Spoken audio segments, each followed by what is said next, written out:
Madame, Monsieur, bonjour et merci infiniment à vous de nous retrouver sur Equinox Télévision. Nous sommes en début de semaine, nous sommes lundi, nous sommes le 18 juillet 2022. C'est un plaisir immense qui nous anime lorsque nous démarrons cette émission ce matin, au moment de démarrer l'émission de ce matin, si vous voulez, avec comme chaque matin l'équipe qui est en place, Charles Amel Bachou, Isabelle Carole Zoupet, Bengan Kandje et Dominique Audrey Oyengelek pour accompagner ce programme jusqu'à 12h avec les différents arrêts que nous aurons. D'abord l'histoire du jour avec Dominique Audrey, et puis vous aurez à 10h30 la colère de Charles Amel. Ce sera une chronique sur un sujet, ce sera une chronique sur un sujet d'actualité, sur un sujet de société, sur un sujet qui a trait à la gouvernance du Cameroun. Et puis nous aurons à 11h la revue des réseaux sociaux. Et donc voilà, le programme est bien en place pour tout le monde. On va donc démarrer avec l'histoire du jour et on se tourne vers vous, Dominique Audrey Oyengelek. Bonjour et bienvenue. Bonjour Eric Fopoussi, bonjour aux téléspectateurs. Ce matin, je vous rapporte l'histoire de Ludovic qui nous dit « Je suis perdu ». J'ai épousé la fille d'un richissime homme d'affaires camerounais. On s'est rencontrés lors d'un événement. Le courant est très vite passé. On s'est entiché et de fil en aiguille, une relation forte est née et nous avons décidé de nous marier. À l'annonce du mariage dans ma famille, on l'a très bien accueillie parce que cette fille, elle est très douce, elle est polie, elle est respectueuse. Et de son côté, son papa a fait appel à moi, m'a demandé de venir et lorsque je suis venue, il m'a dit « Si jamais tu veux épouser ma fille, sache que je vais m'occuper de tout.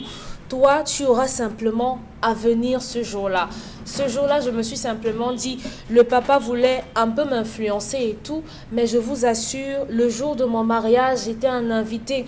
Tout ce que ma famille a cotisé, a collecté comme argent participation pour ce mariage n'a pas été accepté. Lorsque j'ai pris la somme remis à ma fiancée en lui disant, bon, voilà ce que ma famille a cotisé, quel est le pan du mariage que cela pourra gérer. Elle m'a dit non, papa a déjà tout organisé, papa a déjà tout prévu.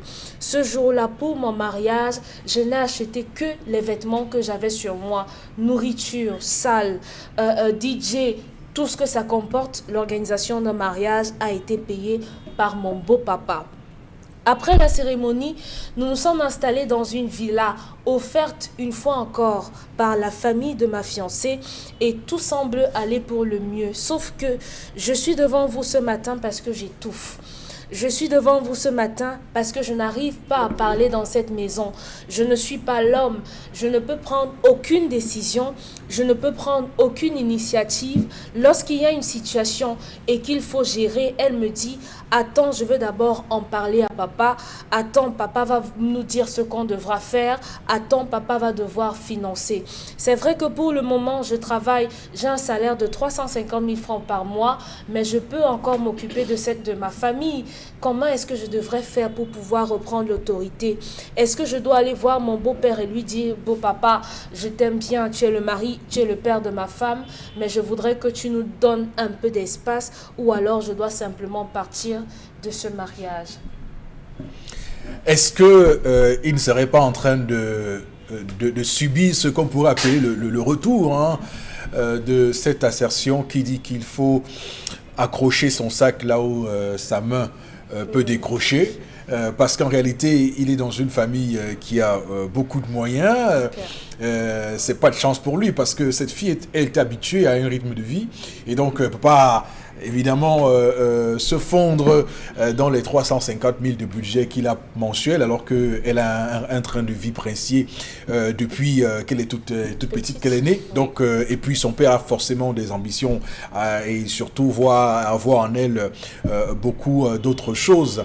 Donc c'est clair que évidemment on peut comprendre que dans sa situation il soit un peu mis à l'écart, il soit un peu inutile pour sa femme. Voilà, c'est terrible. Mais bon, c'est malheureusement la réalité et il doit faire avec.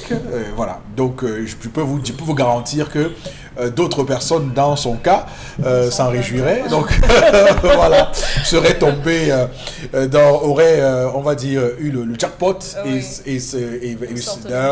d'ailleurs, irait même au-delà, dirait, mais attends, pas seulement la villa, il demanderait beaucoup plus. Ils imagineraient que voilà, c'est qu'ils ont n'est pas suffisant. Donc, Boro Bengan, quelle est votre lecture? La première chose à observer, c'est pour vous tous de continuer à considérer que le mariage, ce n'est pas pour vous deux. Deux personnes ne se marient pas. Détrompez-vous et chaque fois vous avez des problèmes qui vous ramènent à l'ordre, vous ne voulez pas écouter. On ne choisit pas une femme, on est d'accord, j'ai choisi. Là, deuxième chose, il vient poser le problème qui aurait dû être posé pendant le processus de la dot. Ce n'est pas maintenant qu'on pose ce genre de problème parce que les problèmes susceptibles de se poser pendant le mariage sont connus au moins à 90%.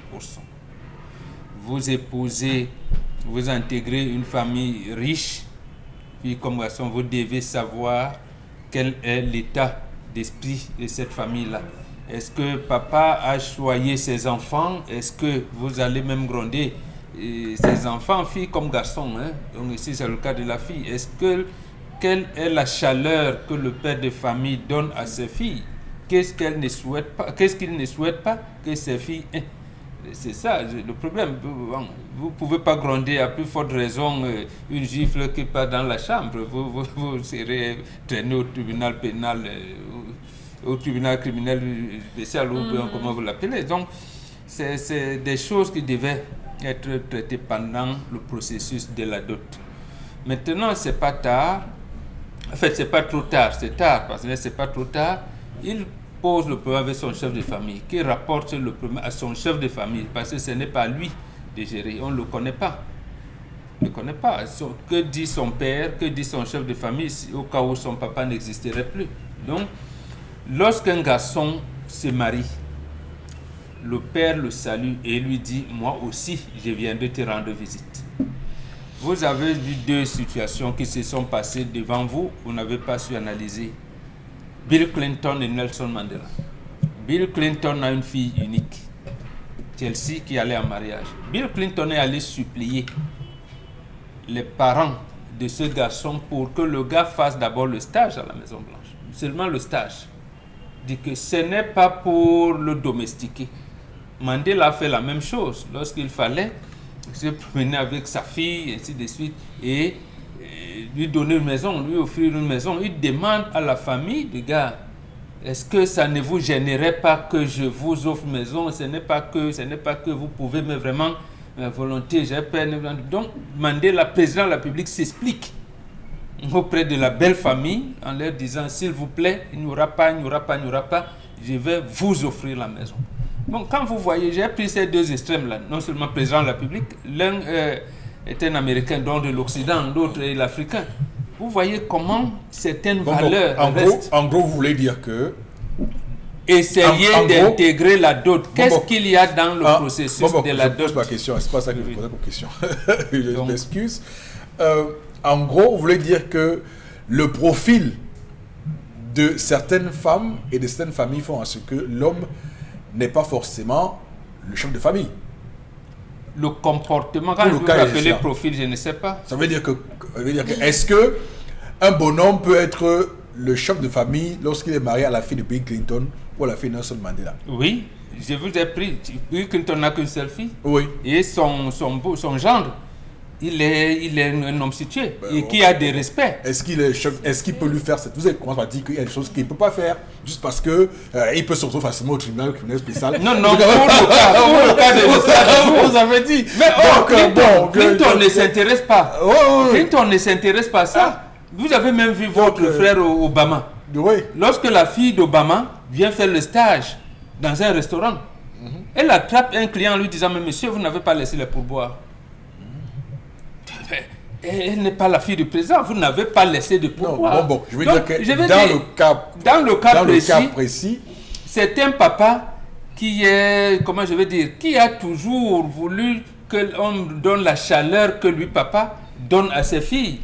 Et ils n'ont pas su intégrer ça pendant le processus de la dot. On voit un plombier épouser une fille d'une famille bourgeoise. Oui, mais ça se discute. Mais est-ce qu'il a vraiment son pouvoir d'homme Il n'en a pas. Celui-ci n'en a pas pour le moment. C'est pour ça que je dis, il est un peu tard, mais il n'est pas trop tard, mais il est tard.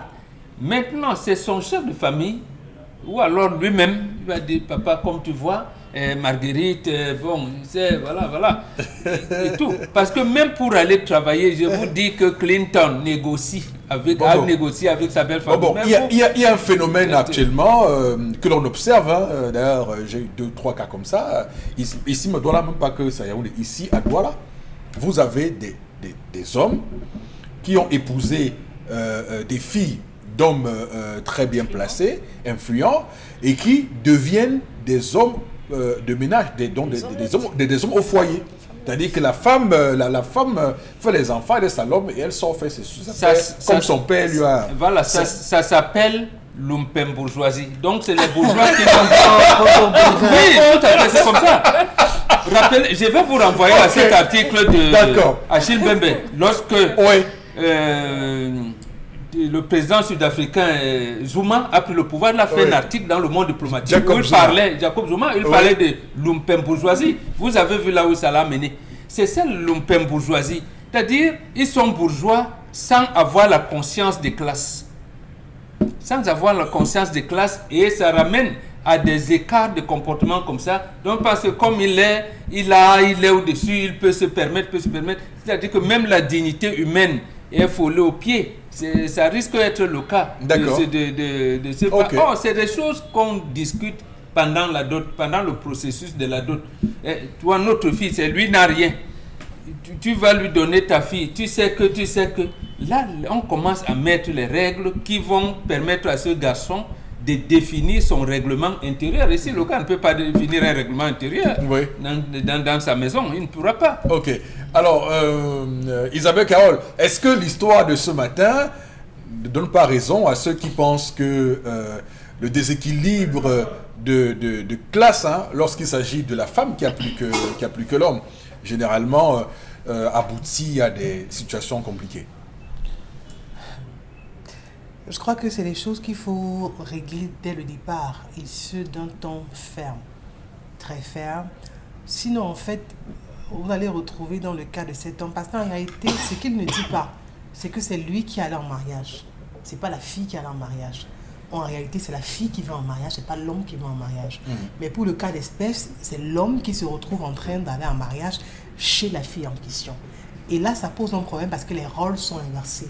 Et aujourd'hui, il pleure pratiquement parce que cette famille lui a tout enlevé. Quand vous enlevez la vérité à un homme, vous l'avez tout enlevé. C'est quoi la vérité? La vérité. C'est quoi la vérité? Mais il ne parle pas. Ce qui fait l'homme, non. C'est pas le lit. L'autorité. Donner des... L'autorité. Bon, l'autorité. Les bouts. Ça va, Eric, il faut pousser. Donc, vérité, synonyme, autorité. Non. Non, mais ça, au sens propre, pas au sens propre. Non, mais attends. Non, mais Isabelle Carole, elle nous dit qu'on lui a enlevé la virilité. Oui, merci Isabelle. Cette famille a enlevé la virilité de cet homme. Absolument. Ils ont enlevé sa virilité. Il n'est plus viril. Il ne l'est plus. Il réclame ça. Il revendique cette virilité-là. Non, mais ce que vous dites est tellement vrai parce que il y avait un débat. Il y avait un débat, excusez-moi, je le Congo ça et moi vraiment. Oh, Excusez-moi, il y avait un débat un soir, on était un groupe un soir, et puis il y avait une femme qui était face à d'autres femmes et qui disait que non, moi, mon mari, il s'occupe de la maison, il fait la vaisselle, il fait la lessive, il nettoie la maison, il fait tout ça.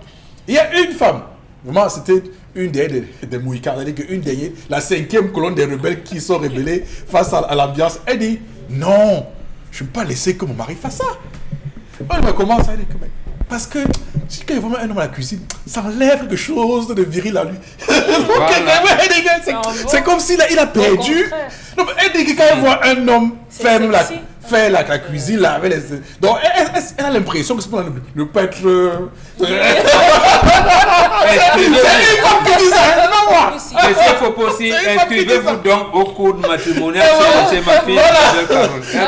Isabelle Carole est dans le chemin. Merci ma fille. Elle est dans le chemin de... Allez-y, Isabelle Carole. C'était juste... Oui, c'est simplement pour dire qu'aujourd'hui, il revendique ça, mais je crains pour lui parce que c'est un peu trop tard. C'est des choses qu'on fait dès le départ, dès la base. Oui, votre fille vient d'une famille nantie, mais en aucun moment on ne saurait vous enlever votre autorité. Il faut bien qu'elle fasse la différence entre être chez son père et être chez vous qui êtes son mari. Raison pour laquelle il faut dire au jeune homme, c'est pas tous les cadeaux qu'on accepte venant d'une belle famille. Parce qu'il y a des cadeaux qui sont empoisonnés. Est-ce qu'il avait le choix? Non, Est-ce qu'il avait le choix? on a le choix. Quand on est un homme, ou alors quand on veut être homme et rester homme, on a le choix. Il avait le choix de dire non sur certaines choses. Vous donnez la dot pour votre femme, on vous dit non, on ne veut pas la dot. C'est pour ça que je vous dis, c'est cet homme qui allait en mariage, c'est pas la fille qui allait en mariage. Parce qu'elle va lui dire un jour, c'est moi qui t'a doté, c'est pas toi qui m'as doté. Ce que vous dites là est vrai parce que il refuse. On se souvient qu'à l'époque d'ailleurs, quand on avait... et on voulait draguer les filles qui ont un peu le haut niveau là. Bon, il y a les gars qui se saignaient, il dit qu'il faut que je l'amène dans les grands endroits et tout ça. Vous avez un bloc qui dit non, moi je l'amène dans mes endroits. Si c'est que c'est le BH, on tamponne, on va. Si c'est valide ou pas. Oui, ça veut dire que c'est là-bas qu'on commence à déterminer quel sera le niveau dans lequel on va se Ça veut donc dire que la richesse du beau-père pouvait être utilisée autrement. Oui. Et lui-même, le beau-père n'est pas en train d'aider sa fille. Parce qu'en réalité, le père n'ira jamais avec la fille, il ne va jamais l'épouser, il n'aura jamais d'enfant avec elle. Donc il faut qu'à un moment donné, il réussisse à se détacher de sa fille et elle a laissé, elle, fonder une famille, à respecter son homme. Parce qu'une femme, vraiment, qui demande à tout avoir de la part de cet homme, ça veut dire qu'en réalité, chez lui, il ne parle pas. Il n'a même pas la possibilité de dire un mot. Que ça plaise ou pas, son avis ne compte pas. Il subit, il ne vit pas l'amour, il ne vit pas la relation. La posture de chef de famille, il ne l'a pas. Il ne l'a jamais eu et il ne l'aura jamais.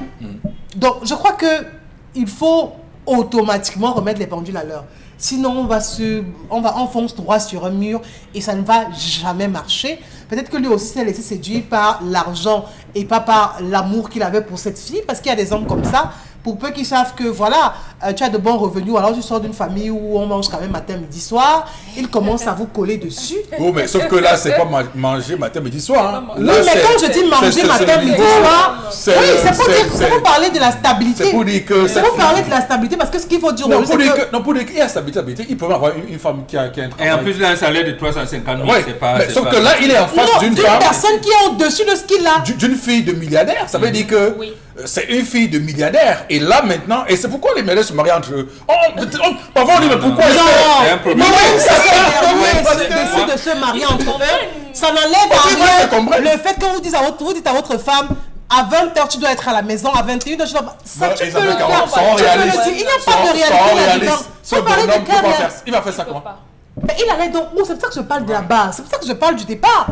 Parce que c'est lui qui se raconte l'histoire aujourd'hui, c'est lui qui vient se plaindre. Pourtant, il a été victime. Il allait doter, on a dit non, reste avec la dot. Il veut participer pour le mari, on lui dit ne participe pas. Mais il continue, il va. Vraiment, ils ont passé à l'échange des anneaux, je dis qu'il assume. Ok, d'accord. Charles Hamel, je rappelle que vous avez un problème de voix et que, bon, on va pas un peu tirer sur la corde avec vous, mais allez-y quand même, dites un mot, je vous en prie. On va dire que ce gars était, on peut l'appeler Francis. Un Francis. Charles Hamel. Je l'appelle Francis. Charles Hamel. Vous voulez qu'on aujourd'hui... Non, mais je l'appelle Francis. Non, on ne l'appelle pas. Bon, moi, je vous avoue que je suis perdu. Francis, c'est qui? Mais vous comprenez, vous et moi, on est perdu. Bon, je vous assure. Moi, vous ne savez pas qui est Francis? Mon père, je l'appelle Francis parce que sur toute la ligne, il a un peu menti. Il a un peu menti. Pourquoi je dis qu'il a un peu menti? Très rapidement, il vous dit qu'il a 350 000 de salaire. Très rapidement, là, il vous donne son salaire parce qu'il veut raconter l'histoire. Non, c'est trop beau pour être vrai. C'est un gars qui a lancé un gros caillou. Ça a attrapé un gros gibier. Joué un gros gibier. Il a du mal à apporter. Maintenant, il a du mal. Il a tué la baleine. Il faut tirer la baleine au village. Il ne parvient pas à tirer la baleine au village. Voilà un gars qui n'a jamais su s'imposer, même dans un buisson. Il n'a jamais pu s'imposer. Quand ils étaient ensemble, Non, même pas un peu. Le gars subissait, il suivait. Non, c'est un Francis. Non, c'est un Francis. Il subissait. Expliquez-nous d'abord. Non, on va continuer. Non, on va continuer comme ça. Non, on va continuer comme ça. Moi, je connais Francis Panou qui ne peut pas résister. Voilà, maintenant. Prenez ça comme ça. Non, vous savez qu'il y a des prénoms aujourd'hui qu'il ne faut pas avoir. Un Francis. Non, c'est pas même qu'un Francis. Quand nous lui met tout le monde à terre, il met au sol. Donc, le gars se retrouve dans une situation où, dès les premiers jours de la rencontre, il subissait la relation. Dès les premiers jours, il subissait la relation. Je viens de comprendre le Francis en question. Et il subissait la relation. Donc, en aucun moment, il nous a dit, lorsqu'on m'a refusé, j'ai fait appel à mon chef de famille. Je doute fort que vous allez... Il n'a même pas doté cette femme, il n'est même pas marié. Parce que lorsque vous allez, vous faites l'assise. Et que pendant l'assise, on vous dit, il faut apporter ça. Et que ce soit le beau-père qui vous donne encore ce qu'il va récupérer lui-même. Où est la symbolique de la dot là à l'intérieur? Ça n'existe pas. Premier point. Deuxième point, même pour la cérémonie, les mamans viennent souvent avec les mets de pistache, les mamans viennent avec les mortiers, les pilons, on accompagne les filles. Ça, on a dit non, on ne prend pas. Venez tout simplement comme vous êtes arrivé. Alors, je crois que c'était mieux de tout sens. Et que même la famille du garçon qui a accepté ça, elle-même est coupable de cupidité. Donc, on n'est pas dans un mariage. C'est un monsieur qui a dit, vraiment, ma fille doit ressembler aux autres filles. Cherche même un gars qu'on peut épouser. Il vient rester, il fait tout. Elle a trouvé son gars en disant, papa, celui-ci, tu peux le manipuler. Papa, celui-ci, tu peux le traiter comme tu veux. Le père a dit, tu es sûr que ça va aller? Oui. Ok. Le père a testé 2, le gars est tombé. Le père dit, je vous donne la maison. Quel est ce garçon qui a 350 000 francs de salaire? Son beau-père lui donne la villa, il ne peut pas entrer. Franchement. Et c'est une villa équipée. Et il va faire quoi pour entretenir? Il va faire comment pour entretenir? Payer les factures? Non, c'est papa qui va payer les factures. Donc vous vous rendez compte que le gars nous a caché la vérité. Il ne nous dit pas ce que la fille fait. Elle sort, elle se balade, elle va. Ça suppose que là, à la maison, vraiment, il a tout sauf viril. Je lui donne un seul conseil, que lui-même pas engagé le divorce. Et il libère. Voilà. Ça me rappelle un conseil qu'on m'avait donné un homme aussi richissime. D'ailleurs, il m'avait dit, si j'ai un conseil à te donner, c'est que n'épouse jamais une femme d'une famille qui est au-dessus de ta famille. Parce que si tu fais ça, il dit que même moi j'ai marché avec les milliardaires du Cameroun. Tout cela voulait me positionner leur fille. Tu vois comment souvent, les pères là, ils sont très forts. Quand tu viens rendre visite là, il te laisse avec son enfant, il part. Il fait comme si il crée le mouvement. Il dit que fais attention, c'est pour te faire, c'est pour vous mettre en contact. Donc, parce que si tu fais ça, tu deviens esclave à vie. C'est-à-dire que quand vous avez à la table comme ça là, c'est toi qu'on va envoyer. Va faire telle chose. C'est le va faire telle chose. On va manger. On va me dire que alors qu'il y a la bonne, on va dire bon, on débarrasse la table. La table. Donc il y a des humiliations que tu vas subir et tu n'auras pas le choix. Dominique Audrey. À ce sujet, on pourrait un peu discuter ce que cet homme vous a dit. Il faut possible parce que les relations. Non, Francis d'abord. Non, je peux dire, mais j'ai dit Francis d'abord. Non, l'histoire, ça n'a rien à voir avec Francis. Vraiment, ça la même, nous a mis sur une piste. Non, le gars, Francis est venu en disant qu'il est milliardaire, il est chef d'État, il est candidat à la présidence. Non. Mais celui-ci, je ne sais pas de quel Francis. Je ne sais pas de quel Francis. Le Francis dont on parle. C'est le Francis. Il vous a donné son sang. Mais il a bluffé. Mais ce gars, c'est bluff. Non, il a bluffé. Avec 350 000. Il a bluffé. Oui, c'est un bluff. 350 000. Oui, c'est un bluff. Dans le contexte camerounais, c'est un bluffeur. Je suis un milliardaire. Avec 350 000. Je vous dis que c'est un bluffeur. Est-ce que vous savez comment ça se passe dans les grandes familles? Quand vous arrivez d'abord, vous bluffez là. Les gars sont faciles, ils disent, oui, vous savez qu'on a une cotisation à la fin de la semaine. C'est 500 000. On voit si vous tenez sur 2 mois. Ça, c'est pour les familles qui le font. Non, je vous dis que non, plusieurs familles font ça. On vous teste. On vous met, on dit prends 3 noms. On voit si tu tiens par semaine. Mais si tu n'es pas ta classe sociale, tu ne prends pas. Oui. La fille sait bien qu'elle on dit pour les bluffeurs qui arrivent, il dit que non, il est. Le gars oui. Ça veut dire que dans son bluff. Parce que le père cherche au moins un seuil de soutenabilité du foyer. Il faut un seuil. Et à 350 000, c'est un bon seuil de soutenabilité. Ah bon? Non, oui. Pour milliardaire. Non. Si on vient avec 36 000, comme avait dit quelqu'un. Non, mais pour le milliardaire. Oui, mais ça, c'est pour nous autres. Ça, c'est pour nous autres. Ne voyez pas avec l'œil du milliardaire. Ne regardez pas avec l'œil du milliardaire. Il voit comment sa fille vit. Comment le gars vit. Il a un beau petit véhicule. Il habite quel quartier. Il y a des critères sur lesquels... 350 000, ce n'est même pas sa coiffure. C'était le verre. Ce n'est pas sa coiffure. La coiffure? La fille, hein? Vous allez chercher lui. On parle de la fille d'un milliardaire. La fille, elle va... Je connais les filles de certains milliardaires qui se coiffent à nous des doigts. Elle va... C'est qu'elle se fait pas milliardaire. C'est qu'elle va pas milliardaire. Si.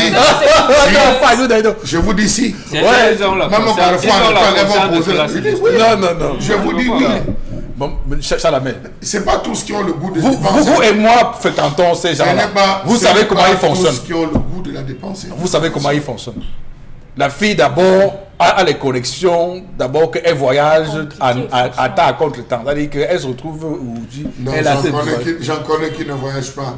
J'en connais où des gars ont atteint un niveau où c'est après le bac ou la licence qu'on te fait faire ton premier voyage pour aller mais ça, je parle de jugement. Mais oui, donc je dis que le gars a bluffé. Sur beaucoup de points, il a bluffé. Si on part sur le postulat qu'il a 350 000 francs, il a donc dû certainement prêter la voiture, emprunter la voiture pas forcément. À un ami. Non, pas forcément. Et elle se déplace avec quoi? Pendant leur encart, il la voyait comment? Donc, parce qu'on a 350 000 francs, on peut s'acheter un véhicule. Quel genre de véhicule pour bluffer une fille de milliardaire? La petite voiture d'1 200 000 là. Non, vous êtes loin. Même avec la TSL. Si c'était un tablette de chocolat. Quand on a 50 000 de salaire, on n'a pas le droit. Non. Mais la fille des milliardaires ne peut pas tomber sur les chambres d'un plaquette de chocolat. Il n'est pas question de droit. Mais sauf que là, ici, c'est pas le... Si on part sur le postulat du bluff, ça veut dire qu'il a dû s'armer d'un certain nombre de choses qui n'étaient pas au niveau de sa bourse. Ça veut dire qu'il a verré les voitures, il a verré les vêtements, il a verré même la maison. Charles Amel, tu es là, tu es en voyage cette semaine. Ok, je vais venir passer le week-end chez toi dans ta maison de Kribi. Ça veut dire que je dis à la fille que non, j'ai une maison à Kribi, j'ai. Mais maintenant, si on part sur le postulat selon lequel c'est un gigolo, quelqu'un qui a toujours voulu être entretenu, à ce moment, oui, on peut comprendre qu'il a dit à la fille, j'ai 350 000, et elle lui a dit, vraiment 350 000, c'est l'argent de mon crédit de téléphone. On va voir dans quelle mesure, de temps en temps, quand papa va me donner mon argent de la semaine, je vais te dépanner avec ça et ça et ça. Donc, comment est-ce qu'un homme peut accepter de s'asseoir en face de quelqu'un qui lui dit, à ton mariage, viens comme tu es. Viens simplement avec tes vêtements et le reste, on s'en occupe. Malheureusement, aujourd'hui, nos parents éduquent peut-être physiquement des garçons, mais ce sont des femmes dans la tête. Ce sont des femmelettes que les parents forment aujourd'hui. Malheureusement, oui, Eric Fokoussi, les garçons qui arrivent non, mais il n'est pas constitutif de l'ensemble des hommes. Attention, il ne faut pas non plus...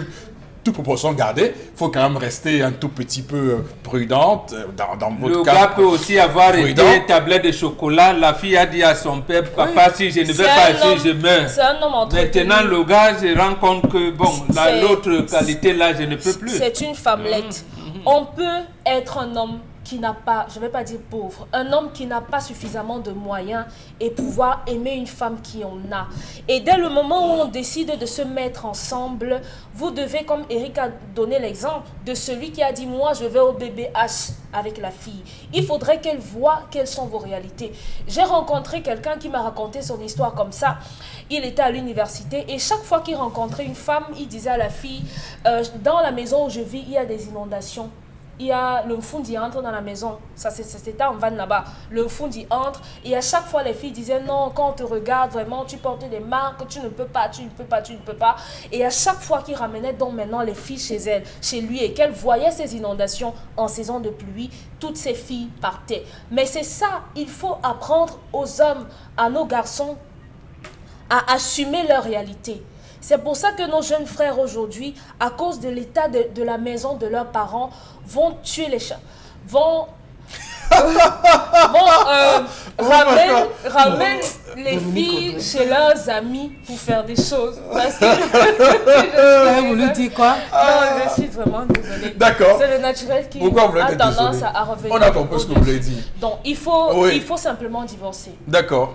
Tout simplement. C'est sans appel. Sauf si le beau papa reste à sa place et cette femme accepte de vous être assujetti. Okay. Auquel cas, vous divorcez et vous recommencez à zéro. D'accord.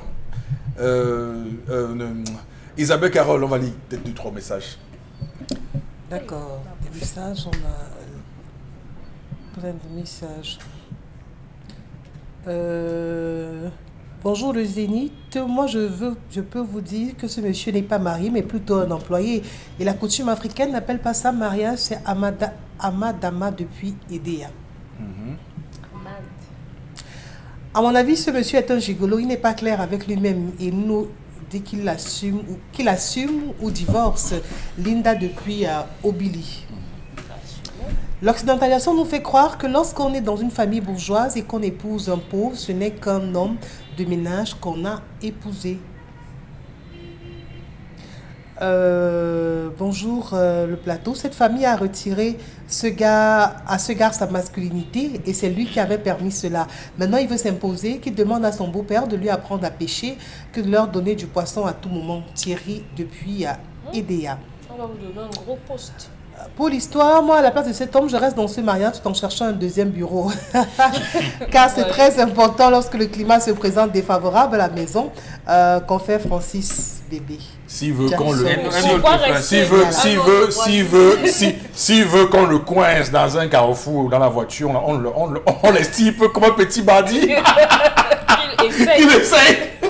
Bonjour le plateau. Déjà, il est marié sous quel régime? Si c'est monogame, il épouse une deuxième femme parce que là, il n'est pas marié puisqu'il ne gère rien. On va doter la deuxième. Là. Voilà. Le beau-père va doter. J'ai inspiré un peu Chalamel. Je ne comprends pas. Le gars vivait en bourse avant de se marier. Il a 350 000. Il ne dit pas la vérité. D'accord. Merci beaucoup. On va s'arrêter là pour l'histoire de ce matin, madame, monsieur. Restez avec nous. On marque une petite transition pour retrouver la colère de Charlamel. À tout de suite.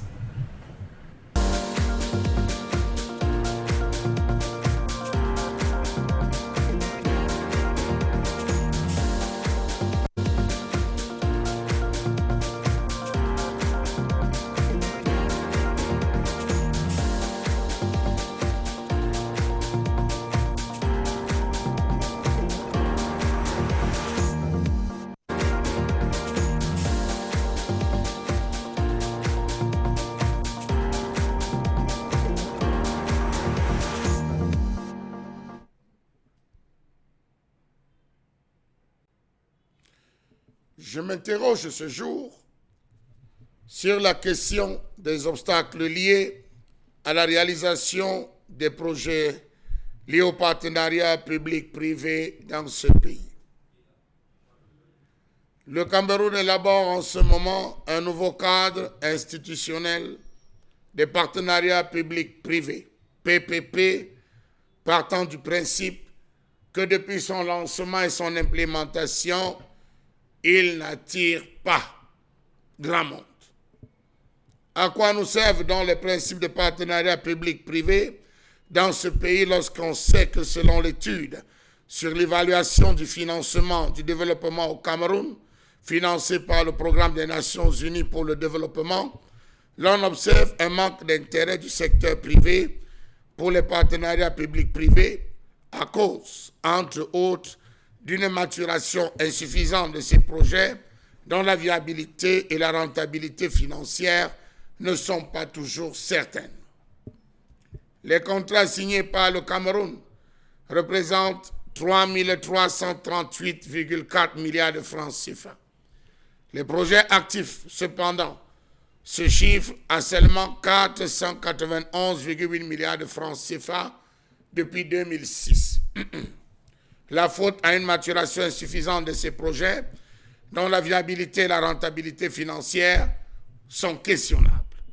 Comment comprendre qu'au 31 mars 2022, ces partenariats publics-privés actifs représenteraient à peine 1,9% du PIB du Cameroun, alors que le montant de financement des projets signés sous cette forme de contrat se chiffre à 3 338,4 milliards de francs CFA, qui représentait plus de la moitié du budget 2022 revisité par l'État du Cameroun. N'y a-t-il pas lieu de voir qu'on utilise les partenariats publics-privés pour dissimuler l'emprunt public tout en fournissant aux entreprises privées des garanties de profit à long terme accordées par l'État? Question. Comment comprendre que les partenariats publics-privés qui ont montré leur efficacité sous d'autres cieux pour le développement des infrastructures tardent à décoller au Cameroun? Comment comprendre le manque d'intérêt du secteur privé pour les partenariats publics-privés? Comment comprendre que le gouvernement semble ne pas afficher une véritable détermination à faire éclore ces projets dans ce pays? Comment comprendre que la plupart des administrations semblent avoir une préférence manifeste pour la réalisation des projets de développement par l'endettement et le budget d'investissement public plutôt qu'avec les projets de partenariat public-privé? À qui profite donc le financement par l'endettement de l'État dans ce pays? Question. À qui bénéficie le financement privé qui est générateur de grandes contributions au trésor public, pourvoyeur d'emplois et de meilleurs niveaux de services? Prenons le cas d'une autoroute qui serait financée, réalisée et exploitée par des privés. D'ailleurs, le PNUD indique que la pratique actuelle en matière de partenariat public-privé est bien éloignée de l'esprit de la loi du 29 décembre 2006 portant régime général des contrats de partenariat. Savez-vous que sur les 21 projets annoncés par le ministère de l'Économie en 2014, seuls 4 ont été suivis? Il s'agit notamment de la construction du marché Congo à Douala, l'exploitation du terminal à conteneurs du port de Kribi, l'exploitation du terminal polyvalent de Kribi et la construction du pipeline pétrolier Limbe-Douala-Yaoundé. Comment comprendre que la plupart des grands projets annoncés en grande pompe par le gouvernement pour être réalisés en mode PPP sont soit en mode téléchargement ou alors n'ont carrément jamais vu le jour? Nous avons, je le cite, le chemin de fer reliant Mbalam au port en eau profonde de Kribi. En juin 2021, le port autonome de Douala a signé avec un partenaire privé un accord de financement pour la construction, l'exploitation et la réhabilitation de 10 magasins CAL au port de Bonabéry, portant sur un montant de 16 milliards de francs CFA, durée du contrat 25 ans. Le barrage hydraulique de Naktigal conduit à être pratiquement à terme. La construction, la gestion et la maintenance d'une cité universitaire d'une capacité de 2500 lits dans la zone de Boya. La construction, la gestion et la maintenance pour une durée de 5 ans du complexe commercial de Bonamoussadi à Douala, doté de 1200 boutiques et du marché Congo dans la même ville. Ensemble de projets qui semblent être en cours depuis plusieurs années, qui n'ont pas avancé, pourtant sous le principe de projet de partenariat public-privé. Qui paiera la note à la fin? Question. Voilà, on va donc tenter de décrypter cette colère de Charles Hamel. Pardon. Donc on va tenter de décrypter cette colère de Charles Hamel avec ces partenariats publics-privés, ces PPP comme on les appelle, avec évidemment le soubassement du CARPA, c'est le cadre d'appui à la réalisation des partenariats, qui, comme on le voit, pourrait apporter une plus-value dans un contexte où l'on parle des caisses de l'État qui n'ont pas forcément beaucoup d'argent pour réaliser tous les travaux que l'on pourrait attendre. On le voit très bien avec les projets routiers. Dans les pays ailleurs, on voit que de nombreux pays ont donc décidé d'aller sur ce chemin-là, d'impliquer les fonds privés dans la réalisation des projets.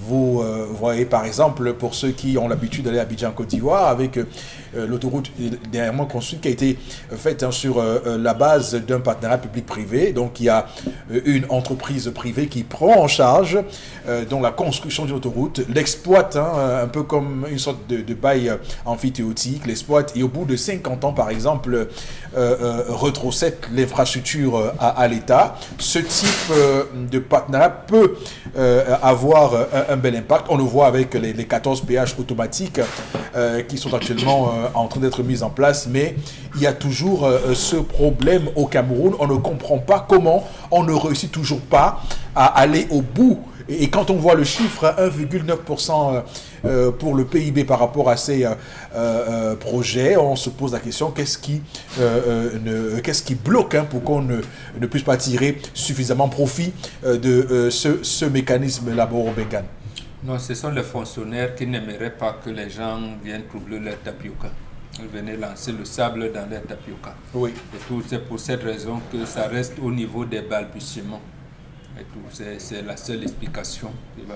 Parce que si on se met à regarder au niveau des banques qui assurent le secteur financier, le Cameroun n'a pas de banque d'investissement.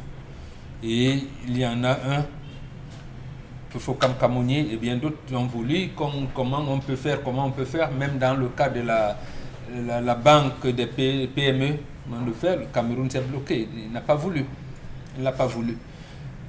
Le grand projet Pipeline Tchad Cameroun, donc Doba Kribi, le groupe ExxonMobil Total estime que les PME camerounaises ne sont pas mis à niveau.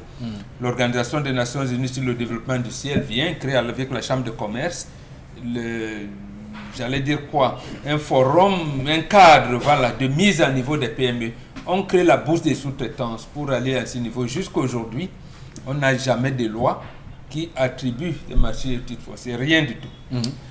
Vous avez raison de dire ça, parce que évidemment, rien c'est clair que si on va au bout... Vous encouragez le privé, donc comment? Oui, c'est clair. Lorsque la Sonara, vous n'imposez pas, même vous, la Sonara, Camtel, et ainsi de suite, nous, les quelques entreprises sont là, associer le privé dans comment aller rentabiliser, parce que c'est le terme que j'aime utiliser, rentabilité des entreprises, compétitivité des entreprises. Et rien, on ne le fait pas.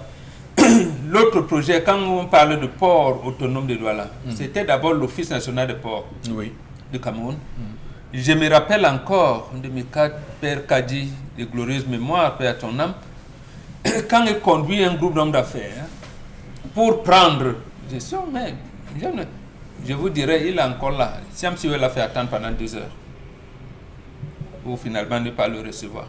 Donc, même à Yaoundé, on ne peut pas. Comment est-ce qu'un type comme Père Kadi, qui veut entrer dans la place portuaire, en principe, ça devait être l'accompagnement des directives du chef de l'État pour dire que, mais écoutez-moi, ce monsieur, capitaine de dire qu'est-ce qu'il veut vraiment vous monter, ou alors lui-même, ils étudient les dossiers là-bas avec ses conseillers aux affaires économiques à la présidence, je dis, comme c'est Père Kadi, voilà, il vient s'intéresser. Un peu plus avant, je vais vous citer comme ça des cartes, Onobiono qui est là, à un moment donné, on lance, parce qu'on avait constaté que ce que vous appelez abattoir là, c'est des mouroirs. Donc, abattoir veut dire, oui, tu es procédant, mais il y a des activités connexes, les cornes-bœufs, le lait et tout ça. Et la première expérimentation devait être faite en Gaoundéré. Amadjo Dajoudi fait son travail, on envoie même des vétérinaires en formation à Nancy. C'est là où moi-même j'ai compris que, même là-bas, il y a la spécialisation. Donc, vous pouvez être vétérinaire, vous vous spécialisez dans le lait. Il y en a eu. Là, il y en avait 2. Docteur Makek, il a même été président de l'ordre des vétérinaires, il est décédé aujourd'hui, il perd son âme. Et Onobiono, pour faire le premier lait, quand vous entendez parler de Kosam, en réalité, c'était le nom du yaourt. Mais ça a été abandonné. Pourquoi on n'a pas voulu associer les privés? Donc, il y a plein de choses. Il n'y a pas 6 ans, Quête louait le matériel à Razel. Comment se fait-il que Quête ferme et Razel prospère? C'est pas possible ça. Donc, vous voyez, l'expérience entre Camrail, la privatisation de la régie Fercam.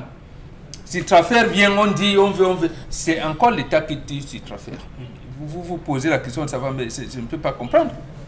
Maintenant, lorsqu'on veut faire des petites choses, construction de marché d'Indopassi à Douala 3, finalement, les boutiques comme elle a, les prix sont exorbitants et ne sont même pas accessibles aux commerçants d'Indopassi qui vont vous dire partenariat plusieurs privés, on a refait le marché d'Indopassi. Alors, comme ça, ils n'ont pas l'argent pour louer ces boutiques-là. Conséquence, les résultats de cours sont encore dans la rue. Ils sont encore de tête. Donc, lorsqu'on parle de cette chose-là, c'est vraiment c'est des mots. Voilà, des mots, mais c'est les fonctionnaires qui pensent que les privés vont leur mettre le sable dans le tapioca. Du moins, les privés vont empêcher. Oui, oui. Regardez même le cas de Charles Metou, qu'on nomme à la Sonara, il vient du secteur privé. Oui. Il veut être rigoureux avec l'autre également, comment on l'appelle, Madouma Vamoulke. Il vient à la CRTV, l'autre à Sonara, il veut être rigoureux mais regardez ce qui leur arrive. Donc, et après, vous allez parler. Donc, je peux en citer jusqu'à la fin de l'année. Non, mais c'est clair, c'est parce que c'est terrible. C'est des antipatriotes, voilà. Permettez-moi l'expression, oui, qui préfèrent endetter l'État.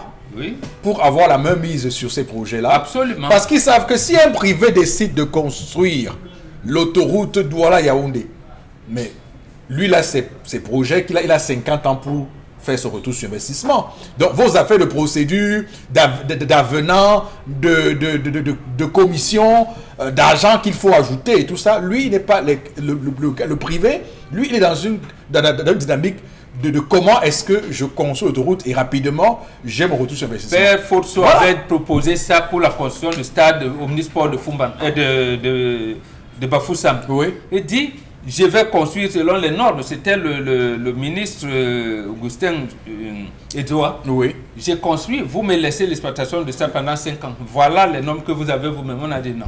Seulement 5 ans. Voilà, je vous parlais là des milliardaires, donc les capitaines de l'industrie qui viennent proposer à l'État comment on peut... C'est justement ça le principe. Maintenant on vient construire le stade de Bafoussam de manière où on est même... c'est justement ça le principe. Victor l'avait construit. Voilà. C'est ça le principe. Bon, maintenant, c'est vrai qu'il y a un double... Il y a un double... Et je peux comprendre également parce qu'il y a un débat. C'est un couteau à double tranchant. Il peut imaginer que vous construisez l'autoroute comme vous faites et puis les montants du péage peuvent être très forts parce que le gars va tout faire pour rattraper. Vous dites bien que Macron arrive ici, non? Oui, bon. Oui. Il viendra avec les opérateurs économiques français. Oui. Alors, c'est comme ça que ça se fait. Quand ils viennent négocier les marchés, qu'est-ce qui a enlevé Babo au pouvoir? Parce qu'on dit que Bouygues tel doit, c'est les privés. Donc, et c'est le chef de l'État qui les porte, même dans les entreprises purement privées. Quand on sait que vous dominez un secteur, l'État injecte de l'argent si vous avez des difficultés. Ici, rien. D'accord. Dominique Audrey, cela montre que l'État est un très très mauvais partenaire. L'État est mauvais partenaire avec lui, du moins. Oui, il refuse d'avoir des partenariats parce qu'il sait qu'il ne tiendra pas sa parole. De paiement, par exemple, pour ne citer que ça, parce que lorsqu'on décide d'engager un partenariat, on sait de la construction, vous l'avez mentionné, d'une autoroute, d'un bâtiment à un privé, il faut effectivement s'assurer de verser l'argent pour être sûr que le travail soit fait. On ne s'en rend peut-être pas compte, mais aujourd'hui, on est obligé de l'admettre. Les personnes qui nous dirigent ont du mal à tenir les engagements au niveau des différents chantiers qui ont été engagés. Les constructions, d'écoles, hôpitaux, la liste est tellement longue. Et c'est à ce moment qu'interviennent les privés. Parce que eux, ils ont l'expertise pour pouvoir suppléer le gouvernement dans la construction, la mise en œuvre d'un certain nombre de bâtisses, pour ne citer que ça, sur le plan des infrastructures. Maintenant, on ne pèse peut-être pas la portée des sociétés privées aujourd'hui parce qu'elles bénéficient d'une certaine innovation. Avec les entreprises privées qui peuvent signer des partenariats avec l'État, on a la possibilité d'avoir les chantiers dans les délais. Combien de chantiers ont été repousser encore et encore. Pourtant, si on l'avait fait avec un privé, on aurait été sûr d'avoir le chantier livré à temps. il y a une sorte de développement des capacités des sociétés privées également, qui, lorsqu'on leur octroie des marchés, c'est comme des devoirs, c'est comme des élèves qu'on est en train de performer pour pouvoir être bien, bon, et bon sur le terrain demain. Mais malheureusement, il n'y a pas de synergie entre les sociétés publiques et les sociétés privées aujourd'hui dans notre pays. Et c'est un problème parce que finalement... Mais est-ce que... Parce qu'il y a quand même un couteau double tranchant. Hein. Est-ce que si on laisse à un privé de construire une autoroute, par exemple, hein, et une autoroute, et qu'il va être produit pendant 50 ans, est-ce que, voilà, allez, on va se plaindre que l'État a privatisé la route. Le gars va décider que bon... Ça avait été réglé, lorsqu'on nomme Peter Mafan Moussonga en septembre 1996. Qu'est-ce qu'il a commencé? Il a dit dialogue public-privé. Il a réhabilité ça et justement, l'orientation était qu'ils s'entendent pour ces problèmes-là. Ces problèmes-là, et c'est justement... Comment le contraindre? Parce que... Mais pas qu'on le contraigne, il avait même engagé, et c'est ça qui aboutit au Cameroun Business Forum. Mais est-ce qu'on les écoute?